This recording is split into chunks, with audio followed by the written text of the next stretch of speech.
Okay, people, so if you came for some good news, you're in the right place. There's one bad story that I gotta get out the way first, but we got so much crazy insanity, big creators returning to create manga, trailers for upcoming anime, potential anime remakes of classics, a whole bunch of stuff and more, but we got one negative Nancy that we're gonna get out the way first in this episode of ForneverWorld, the only news source that provides anything and everything anime and manga related. We don't bore you. We get into it. Let's do it. No matter how you move, get it done. No matter how you move, get it done. No matter how you move, get it done. No matter how you move, get it done.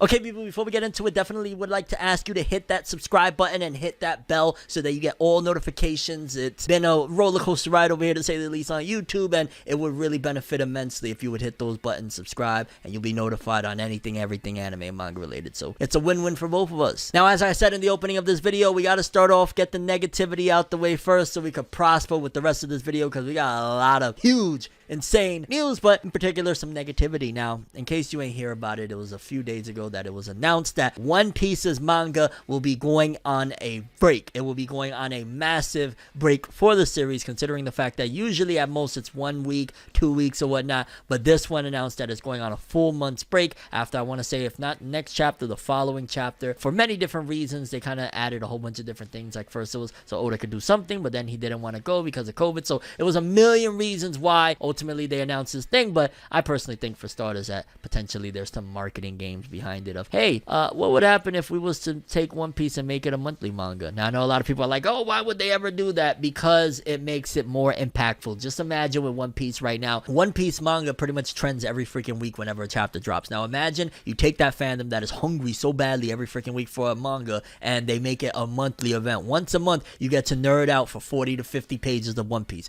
That would be a big deal. Now, is that going to happen? Who the hell knows? Not something that's been hinted or whatnot, but definitely feels like there's some games being played. But then we get this big announcement that is like, oh god, it's finally that day. Naysayers have been saying it's not gonna happen, but yeah, One Piece is ending. One Piece is ending, people. Holy cow, never thought I'd freaking see the day, but I'm here to tell you guys that Eiichiro Oda's manga's days are officially numbered. One Piece manga confirms entrance into the final act. Earlier this week, the official One Piece Twitter account revealed that Eiichiro Oda's epic tale will be taking a 1-month break from June 27th to July 25th. Today, the account confirmed that One Piece will be sailing into its final act when it returns. Oda created a poster for the announcement with the words "to the final chapter" on it, and it's a silhouette of Luffy putting on the straw hat with some red text under it, and it says, back in August 2020, in an interview with Japanese mega band Arashi, Oda revealed One Piece had only 4 or 5 years left, with the finale solidified. In September 2021, an advertisement for the series quoted Oda saying that the story is in its final stage. Earlier this week, Oda stated that he needed 4 weeks to steady his breath as he works on the final act of the One Piece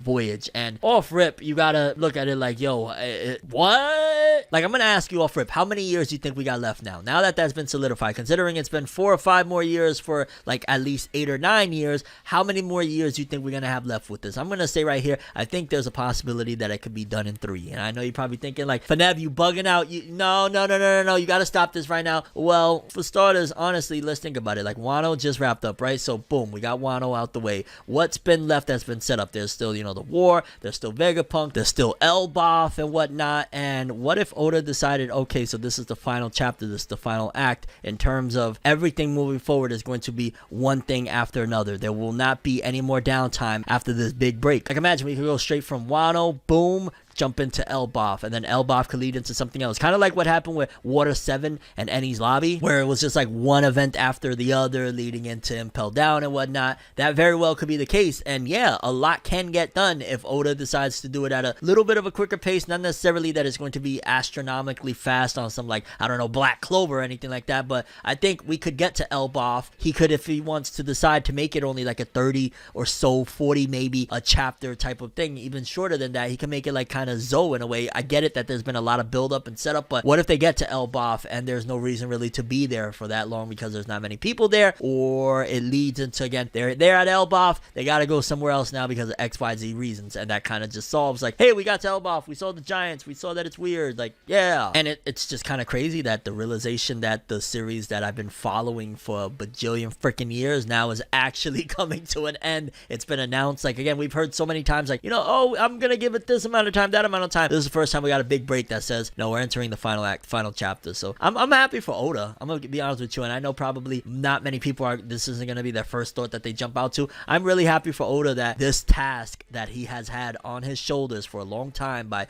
all of the higher ups from Shueisha, Shonen Jump, etc., of making One Piece is almost coming to an end. His journey of working and enslaving himself damn near for this story is finally, counting down to the ending. And thank God, Oda deserves as a human being to be happy and live a normal life. So I'm happy for Oda. I'm happy that the fans are gonna potentially see conclusion rather sooner than later. And in general, I'm really excited to get most of the answers. I don't think we'll get all the answers. I'm gonna be honest with you. I think there's going to be a few, at the very least, plot threads that are gonna be left around there for 2 Piece or 1 Piece and a half, whatever it's going to be, the inevitable Luffy's son or grandchild or whatever. That's going to need legs to kind of grow into its own thing. And how do you do that? You leave a few plot threads that maybe they are not the most important. Maybe it's like we see Vegapunk, but we really don't dive into him as much as people would like because it's going to get full on addressed in a sequel that is going to happen because there's just too much freaking money in it. But again, I'm curious, do you think that One Piece is going to be here for 3 more years, 4 more years, 5 more years? Also, would you be cool with it going monthly if it did, as long as it's still going to keep on, like, it's going to end in 3 months, but it's just more impactful now? And do you think that's going to help out the series? Like, what's your whole stance on it? Then something that I wanted to address, because I find it to be a very big deal, not just for anime and manga, but people in general, because one of the big things of why I kind of was just like, man, Anime Expo, I don't know what the heck is going on over there,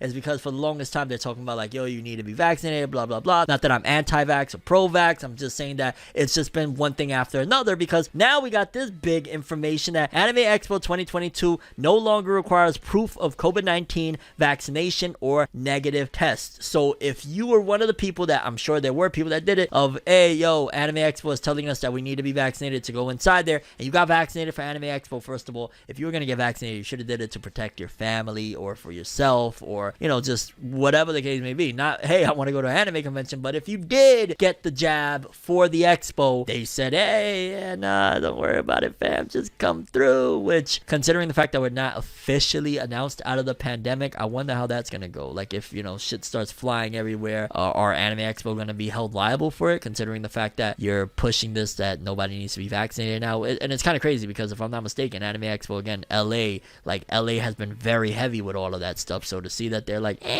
come through now, I'm like, well, whenever you guys invite me as a guest and whatnot for where I deserve to be, I'll be there. Until then, I think I'm good. I think I'm alright. And again, I want to stress that is not pro or against vaccinations, because people take that any which way that they want to. I'm just saying that there's too much back and forth about it, and I'm not all that interested at the moment right now of going anyway, unless they're gonna bring me out there, unless they're gonna put me in my rightful spot as being like a guest or something. And that's not being cocky, that's just, it is what it is. Know your worth, fam. While we're on the topic of Anime Expo, let's run through a few different things. For starters, there's going to be some premieres that are going to be going down at Anime Expo. It says here, Crunchyroll licenses reveals Anime Expo premieres for My Hero Academia Season 5's OVA, Shine On Bakumatsu Bad Boys, Smile of Ars Notoria anime. Crunchyroll announced on Tuesday that it has licensed the following anime and will premiere them at this year's Anime Expo event. Several anime will have world premieres debuting before the Japanese release. The newly licensed anime and their premiere dates at Anime Expo include My Hero Season 5's OVAs, which that's the one that we talked about, that it's pretty much like damn near movies because they're putting them in theaters over there. So they'll be in theaters over there in Japan, but if you want to see it over here, it'll be at Anime Expo. And I keep it a buck with you, I'm not enthusiastic about it. I don't really care, because it's, first of all, attached to, it's the Season 5 OVAs, and I ain't gonna lie, I'm sour with the Season 5. Just, it is what it is. I'm so disappointed with what they did with Season 5. Let's just go to Season 6 already, please. Then, like I said, Shine On Bakumatsu Bad Boys, Smile of Ars Notoria, and then one that I know a lot of you guys, or a couple that I know a lot of you guys are going to be excited about, is apparently they're doing a big premiere of Classroom of the Elite Season 2, July 3rd, and the first episode of Blue Lock will also premiere July 2nd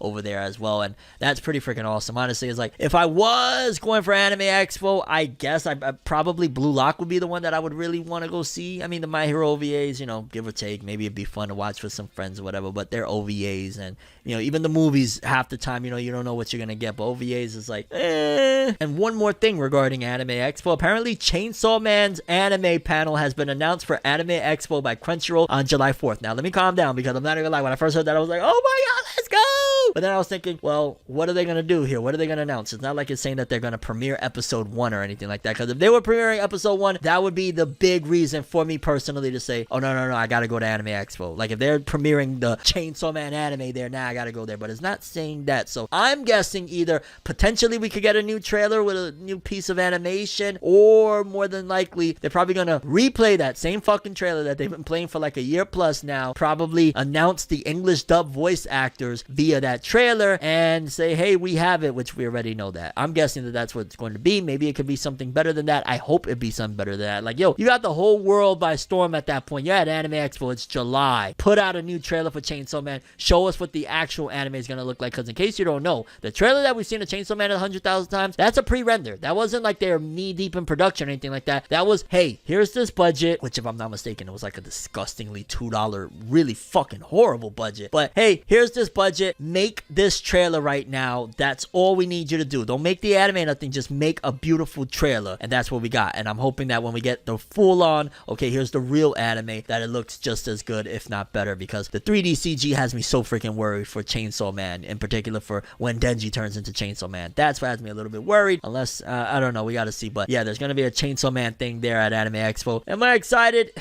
Considering it's not talking about anything new, and if it's a trailer or something, or if it's like dub announcements, like, dog, I can catch that at the crib, but what am I gonna go all the way over there for that? Like, if I'm gonna go to LA, I'm gonna go, which I am gonna be in LA soon, I'm gonna go for like big and important reasons to me. Not that that's not important in general, because to some people that is important to them. For me, either it's like, yo, y'all gonna fly me out for, or I'm gonna go out there as a guest, or I got other business to handle that I'll be over there for anyways. You know what I'm saying? So it is what it is. So yeah, just to pin the whole Anime Expo, the announcements and stuff like that, like, yeah. Then it's been a good minute since I heard of these creators and what they've been up to, in case you don't know. Matter of fact, let me tell you something. Whenever people ask me to recommend an anime that like anybody could watch or something like that, for whatever reason, this one is the one that immediately pops in my mind. Now, mind you, I might change my answer, because some people are going to be like, really? But it's always the one that pops into my mind, because one, I love the manga. The manga's godlike. And two, the anime was a really dope experience, despite the fact that it didn't finish the story and it went into a little bit of filler. But I really loved it. And I'm talking about Deadman Wonderland. Deadman Wonderland. In case you don't know, the creators of Deadman Wonderland, they tried their hand a few years back. I want to say it was like maybe 2015. They tried to come with Smoking Parade or Smoke Parade, something like that. It didn't take off for whatever reason. I think around that time Fire Force started and stuff like that. So like other series were stealing the spotlight, so to speak. But they tried their hand at coming back after Deadman Wonderland with that one. Recently they wrapped up. I want to say maybe within the last year or so it came to a close. We talked about it here on Forever News. And then now it says Deadman Wonderland creators Jinsei Kataoka and Kazuma Kondo will start a new Kyoto set battle action manga series titled Retropolis Scratch in Besatsu Shonen Magazine 8, out July 7th, 2022. And it is real interesting to see that they're going to Besatsu. Now, I can't remember if their previous works were in Besatsu Shonen Magazine, but I say all that to say that Attack on Titan leaving that magazine has left a blow. Like, they came immediately and they were like, yo, get that Shinobu Otaka woman that was actually serialized in Shogakukan, which, in case you don't know who Shinobu Otaka, that's the author of Magi, the Labyrinth of Magic. Very amazing story. They brought her into Besatsu. Then they were like, yo, that's not enough, because her new series is tanking Orient. They were like, okay, let's get the creators of Deadman Wonderland, and that's what we got here with this one. Whatever it is, I'm not even gonna lie, a battle action series, I'm down for it. Deadman Wonderland was fire. Oh my god. And Smoke Parade, I remember I read like the first chapter or two. It was shocking as hell and crazy. I hope that with this one they get another hit, because Deadman Wonderland was so freaking amazing. I loved it, especially the manga, the Wretched Egg, Ganta Igarashi. Like, I'm ready for more from this duo. They make some great stuff, and hopefully this time around they could get a hit, because Deadman Wonderland was fire. Smoke Parade kind of tanked. tanked. Let's see what happens here. And in some more good news, because, you know, it was a little bit of doom and gloom in One Piece, we got a little more updates on One Piece Film Red, and I'm not even gonna lie, I'm mad excited for this film now. Like, of everything out there, like, I actually started warming up to Dragon Ball Superhero. This isn't to, you know, appease anybody. Y'all know I stand on my shit when I stand on it. I'm not a fan of 3D or whatnot, but there's something about me understanding where they're taking the Dragon Ball franchise moving forward that I'm not too against anymore. Maybe in a different video I'll talk about it, but the reason I brought that up is because it's between that and One Piece Film Red of like the films coming out that I'd be excited for, and I'm way more still excited for Film Red. But here we got a new trailer, and it says here, One Piece Film Red anime reveals trailer, cast, theme song, Uta project, and a poster by Oda. A live stream event for the upcoming One Piece Film Red anime revealed on Wednesday. A new trailer, 2 cast members, film's theme song, artist, the Uta project, and a new poster visual drawn by creator Eiichiro Oda. And I loved how, because I checked out the trailer, in the trailer it was fire to see that Luffy already knew about Uta. He was like, oh yeah, that's because this is Shanks' daughter, and the whole crowd went crazy. And it's like, has Luffy known this all along? Also, please, can we make Uta canon if that's the case? Come on, dog. If that's Shanks' daughter, she needs to be canon. This is important. So I really, really hope that they treat this canonical, and we could even possibly see her in the manga. Like, yes, please. And the poster that Oda drew of Shanks, Luffy, and Uta, One Piece Film Red, A6, I'm not even gonna lie, this is freaking amazing. Like, this film, I think it's gonna be better than Stampede. I don't know, I got a strong suspicion that they recognize that some fans weren't big fans of Stampede. I like Stampede, but I'm hoping that this really takes it back to Film Z. Film Z was the best One Piece film thus far. I want more of that feel, and it could be, especially you got Shanks involved. And also, once again, I gotta stress, Shanks better be in this movie more than like 5-minute cameos once in a blue. Like, I really want, if that's Shanks' daughter, this is Film Red, Shanks, baby, he better be like mad relevant, not just, hey, I'm here. And also, based on some leaks that have come out, little trailers and whatnot, Luffy and Shanks' daughter were apparently childhood friends. And there's a little clip right here, a little picture I see of Luffy, and I think this is from trailer, as a child next to Uta as a child. So Luffy's known about her for a long time. Again, this needs to be canon. Like, unless this is a fever dream, a dream sequence film or something like that, please, this is awesome. It would also explain a few things of the relationship between Luffy and Shanks as well, considering like if Shanks has a daughter, like, yeah. Although I guess you'd argue, why he never mentioned his daughter if all this time? Like, clearly this has been added after the fact, but still a cool idea, and I'm here for it. I can't wait for this next One Piece movie. Let's throw this one in the rumor pile. We got actually 2 that we're gonna throw in the rumor pile. This one is probably more substantial than the other one, but it says here, Trigun is getting a new anime adaptation. An official announcement and more info will be coming very soon. And I saw this post had like 11,000 likes. Now, granted, it could very well be, well, 11 at the time I saw this. It could very well be that, hey, you know, it just some guy named Chris said this. You know what I'm saying? Like, some guy named Chris on the internet decided Trigun's getting a new anime. Or it could actually be that this is just like these leakers that get this information. And I'm gonna be honest with you, like, I would be a hypocrite to say that, hey, I don't want it to return. The old anime is fine, considering the fact that I will love a Yu Yu Hakusho anime, and Yu Yu Hakusho's anime is also fine. But Trigun, I don't know. I guess I'm gonna have to wait and see if they do it right. Also, is it based off source material, or was Trigun an anime original? Because if it's based off source material, then this means that we could get a more faithful adaptation, I'd imagine. Because I don't know, I don't think Trigun adapted whatever it did. Back in the days, they weren't concerned about, we gotta adapt all the source material. They would just like make an anime that's gonna make money and move on to the next shit. Like, you might not even get a season 2. So again, keep this one with a grain of salt for now. But a Trigun anime with today's animation doesn't sound that bad either. Like, I love Trigun. Like, I have somewhere, I had to take it apart because it started to get messed up, but a giant freaking Vash the Stampede statue. It's like a huge freaking statue. You've probably seen it in some of my older videos a few years back. But yeah, I rock with Trigun. So we'll see what happens. If this is good, it'll be great, because Trigun itself was freaking awesome. Although, I don't know, man. They could botch it at the same time. Hopefully it's not like one of those Netflix things. Like JoJo's Bizarre Adventure fans, we're still waiting for Stone Ocean after only getting a little batch. Like, I'm not digging that. It's starting to be like, oh my god, just give it already. And as I stated about another rumor pile related thing, this has been back and forth. I don't know if this is like the companies that they're just pushing this to keep the thing relevant, because every other month it's like, hey, official announcement, guys, Solo Leveling is getting anime. Like, I've reported on this at least 2 or 3 times by now about Solo Leveling getting an anime, and once again it's making its rounds. Solo Leveling will be getting an anime adaptation, Aniplex X Crunchyroll, Studio A1 Pictures, and the announcement should be next month, July. And again, we've been hearing this for a long time. I don't even know, has there actually been an official Solo Leveling anime announcement, or are they yanking our chain? Part of me feels like because the manhwa webtoon ended, they are using this as a tactic to keep it alive. Like, every few months, hey, did you know that Solo Leveling is getting an anime? Hey, it's breaking news.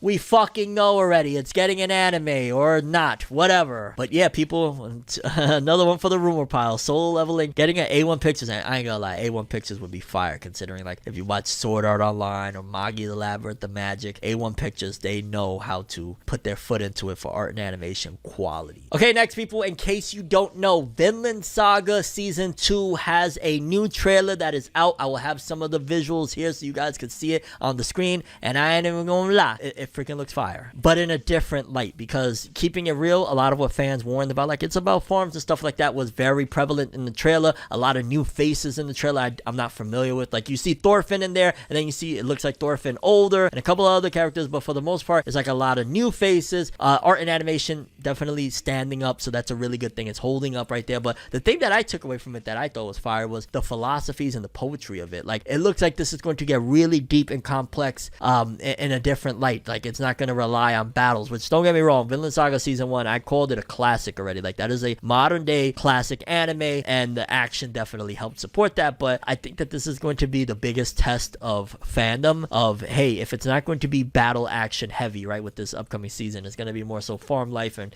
really just Thorfinn understanding himself and who he is and what he wants to be. I think it could still be great. I'm not going to be holding against it. Like, you better have more action. Like Oscarlod and everything that went down in Season 1 was more than enough for me to say, okay, we're going in a different direction. Let's see where it goes. I love Vinland Saga, and I think that they're going to get it done. And I'm just so glad that Studio Mappa, based off this trailer, it looks like they're not shitting it around. It looks like they're really giving it the works that Vinland Saga deserves, because Season 1, oh my god. Okay, people, and let's close off this episode with the weekly Shonen Magazine author comments courtesy of Jose_Ke. Starting off with George Morikawa from Hajime no Ippo. He said, I listened as my friend got up on a soapbox. Interesting. I wonder if he was talking about me with me defending him last time. Nah.